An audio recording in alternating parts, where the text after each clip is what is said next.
లోకేష్కి కొవ్వు తగ్గింది అనుకున్నా, అంటే ఒళ్ళు తగ్గించుకున్నాడు కదా, కొవ్వు తగ్గించుకున్నాడు అనుకున్నా. వాడికి మెదడు మొత్తం చిప్పే దొబ్బింది, చిప్పు మొత్తం దొబ్బింది వాడికి. బుద్ధి తక్కువ కదా వల్ల ఏంది ఏమి రాజకీయాలు చేయటం? దేవుణ్ణి, గుడుల్ని అన్నీ కూడా మీరు రాజకీయాలు చేసి అపవిత్రం చేయాలనుకుంటే సంవత్సరంలోనే బస్సు పట్టిపోయారు మీరు. ఈ రోజున కల్తీ తెలుగుదేశం పార్టీకి కల్తీ అధ్యక్షుడు నారా చంద్రబాబు నాయుడు అడుగుతా ఉన్నా. లడ్డూ కల్తీ అన్నావు,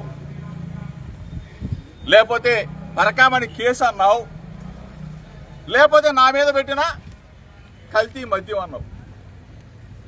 కల్తీ మద్యం కేసులో రారాబాబు చంద్రబాబు నాయుడు, రారాబాబు లోకేష్ అని చెప్పేసి పిలిచా. సిబిఐ ఎంక్వైరీ ఏమైనా కోరా, నార్కో ఎనాలిసిస్ టెస్ట్ చేయరా బాబు అని కోరా. ఒకటి కాదు, రెండు కాదు.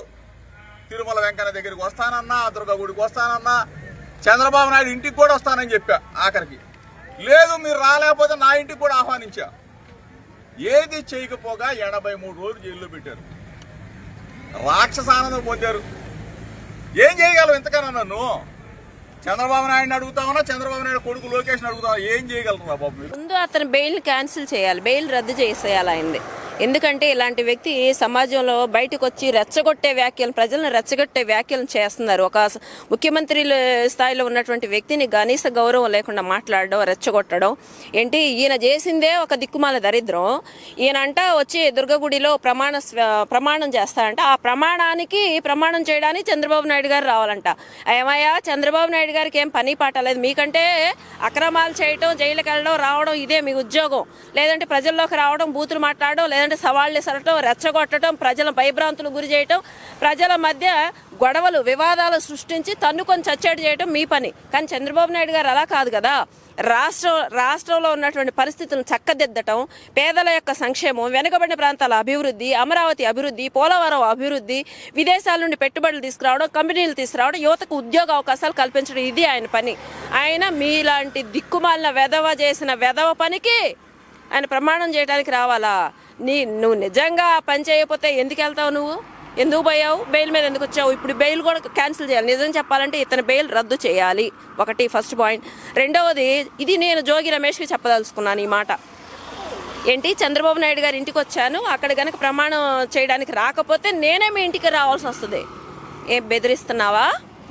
గత 5 సంవత్సరాలు మీకు అధికారం ఉంది కదా అని చెప్పి ఇంటి మీద దాడికి వచ్చావు కదా అని చెప్పి ఇప్పుడు కూడా మళ్ళీ చేద్దాం. అప్పుడు మర్చిపోయావేమో, నేనే నిన్ను అదే రోజు సవాల్ విసిరా, పారిపోయావు.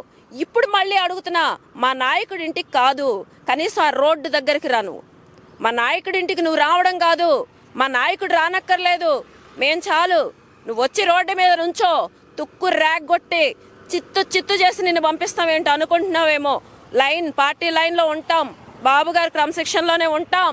కానీ మీరు పరిధి దాటితే మేము కూడా పరిధి దాటాల్సి వస్తుంది. నడి రోడ్డు మీద గుడ్డలోడు తీసుకొడతాం. మా నాయకుడు జోలికి కానీ, మా ఇంటి జోలికి కానీ మళ్ళీ కానీ ఆ పేరు ఎత్తుతాయి. ఇకపోతే లోకేష్ అన్నని ఏంటి, లోకేష్ అన్నని ఏదో సవాల్ ఇసురుతున్నాడు ఇతను. లోకేష్ అన్న రావాలా? లోకేష్ అన్నకు నువ్వు సవాల్ ఇసురుతావా? నువ్వేంటి, నీ స్థాయి ఏంటి, నువ్వు చేసిన అక్రమాలేంటి, నువ్వు చేసిన దరిద్రాలేంటి, నీ స్థాయి ఎక్కడ, లోకేష్ అన్న స్థాయి ఎక్కడ? లోకేష్ అన్నకు నువ్వు సవాల్ విసిరే స్థాయి అనేది. మళ్ళీ చెప్తున్నాను జోగి రమేష్, నువ్వు ఇచ్చిన మాటకి తెలుగు మహిళగా నేను స్పందిస్తున్నాను. నీకు దమ్ము ధైర్యం ఉంటే మా నాయకుడి ఇంటికి కాదు, మా నాయకుడు రోడ్డు ఉంది కదా, కరకట్ట రోడ్డు టచ్ చేయి, అప్పుడు చూసుకుందాం.